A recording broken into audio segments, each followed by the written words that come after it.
चलिए आज हम लोग पढ़ते हैं प्रकाश का परावर्तन।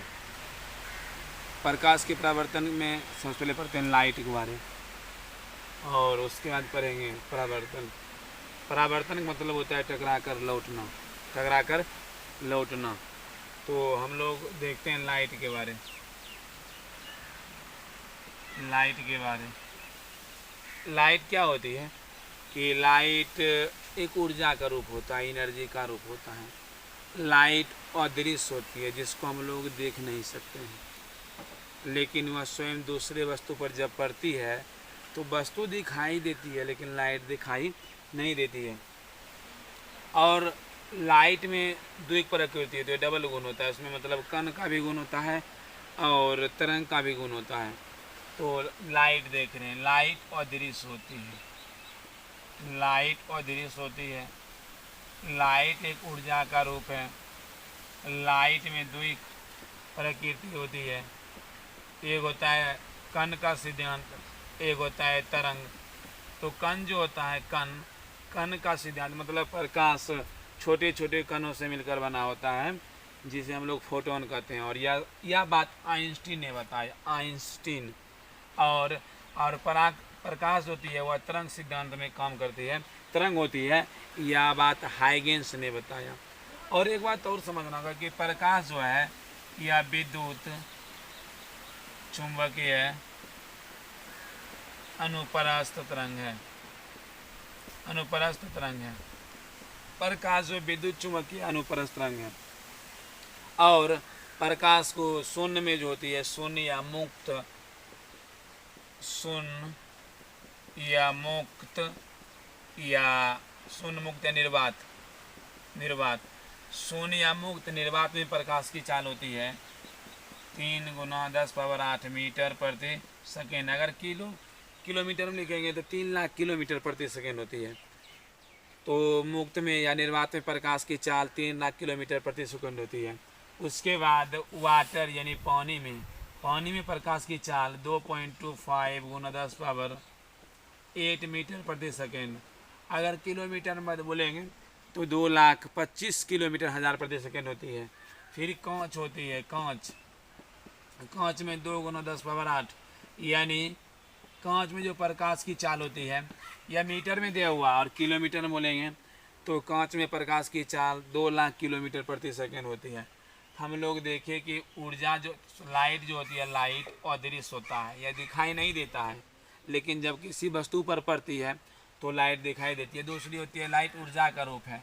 लाइट में दो प्राकृतिक गुण है, एक कण का, एक तरंग का। कण के गुण मतलब छोटे छोटे कणों के बारे में बतलाए थे या आइंस्टीन साहब, और तरंग के बारे में बतलाए थे हाइगेंस। और लाइट जो विद्युत चुंबकीय अनुप्रस्थ तरंग है। और शून्य में प्रकाश की चाल 3 × 10⁸ होती है।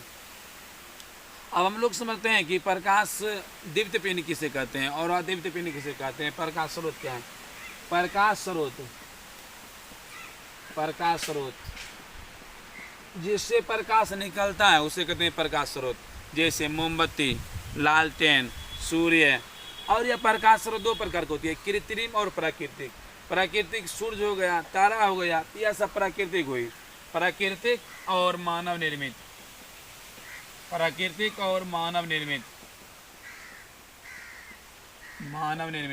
तो प्राकृतिक में सूर्य, तारा, मानव निर्मित में लालटेन, मोमबत्ती, डिबिया, टॉर्च, बल्ब, etc। तो यहाँ से मतलब प्रकाश स्रोत उत्पन्न होती है। और हम लोग समझते हैं कि प्रकाश जब ये प्रकाश स्रोत हुई तब, हाँ एक बात और, चंद्रमा जो है वह प्रकाश स्रोत नहीं है। हम लोग देखते हैं कि रात को चंद्रमा की रोशनी हम लोग दिखाई देता है, लेकिन वास्तव में चंद्रमा की अपना रोशनी नहीं होती और सूर्य के द्वारा प्राप्त रोशनी पृथ्वी पर वह परावर्तित करती है।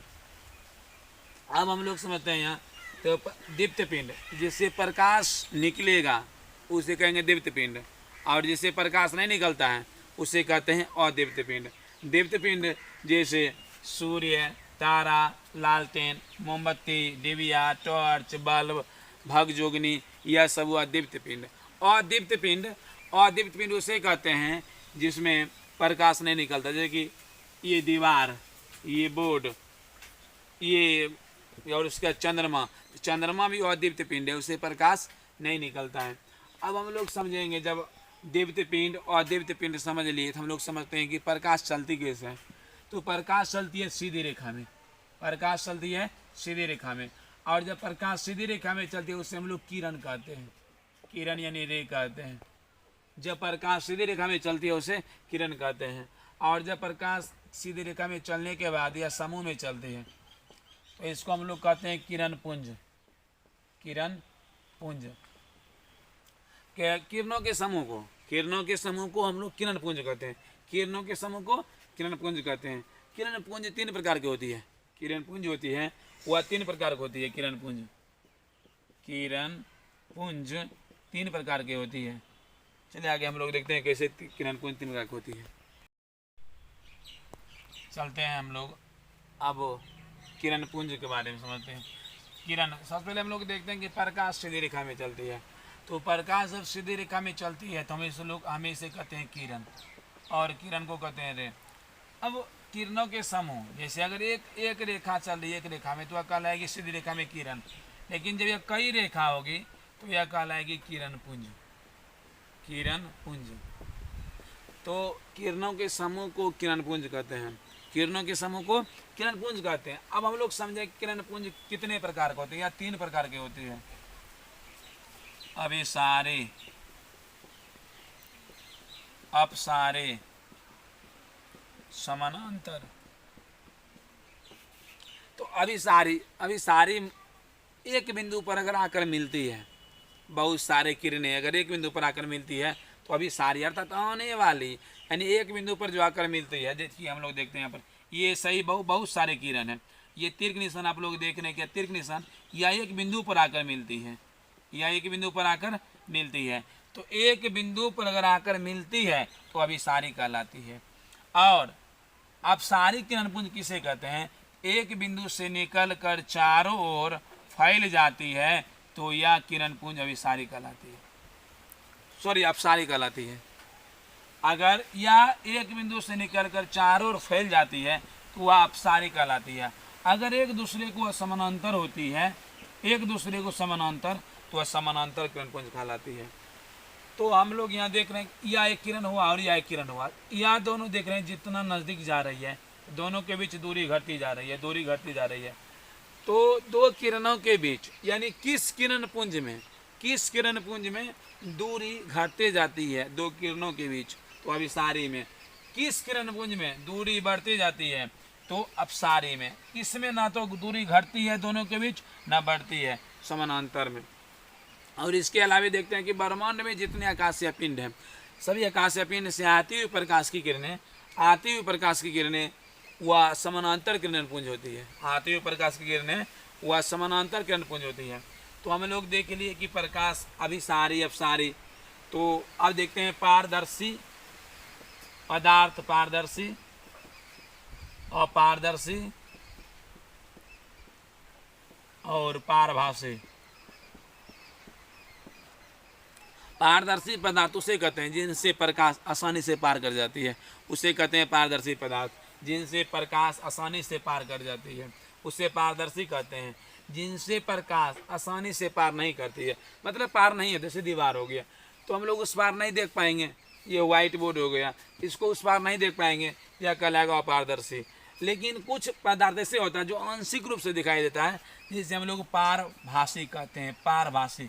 तो पारदर्शी पदार्थ को उदाहरण देते हैं हम लोग, देखते हैं हवा, शीशा अर्थात कांच, और उसके बाद थोड़ी मात्रा में पानी भी होता है, पानी। अपारदर्शी में पत्थर, ईंट, पत्थर, ईंट, बेंच, टेबल, बेंच, ईटीसी दे सकते हैं। पारभासी में, पारभासी पदार्थ उसे कहते हैं जिनसे पदार्थ आंशिक रूप से निकलता है, पारभासी पदार्थ कहलाते हैं। जैसे तेल लगा हुआ कागज, तेल लगा हुआ कागज, तेल लगा हुआ कागज, घिसा हुआ शीशा, घिसा हुआ शीशा। तो और उसके बाद पलक, पलक होती है, रक्त होती है, और ये चमड़ी होती है। ये सब कहलाती है पारभासी पदार्थ। हम लोग समझे कि पारदर्शी, अपारदर्शी, पारभासी, अभिसारी किरणपुंज, समानांतर किरणपुंज, अपसारी किरणपुंज, उसके बाद दीप्त पिंड, अदीप्त पिंड। अब हम लोग समझते हैं कि प्रकाश का परावर्तन। प्रकाश का परावर्तन क्या होती है?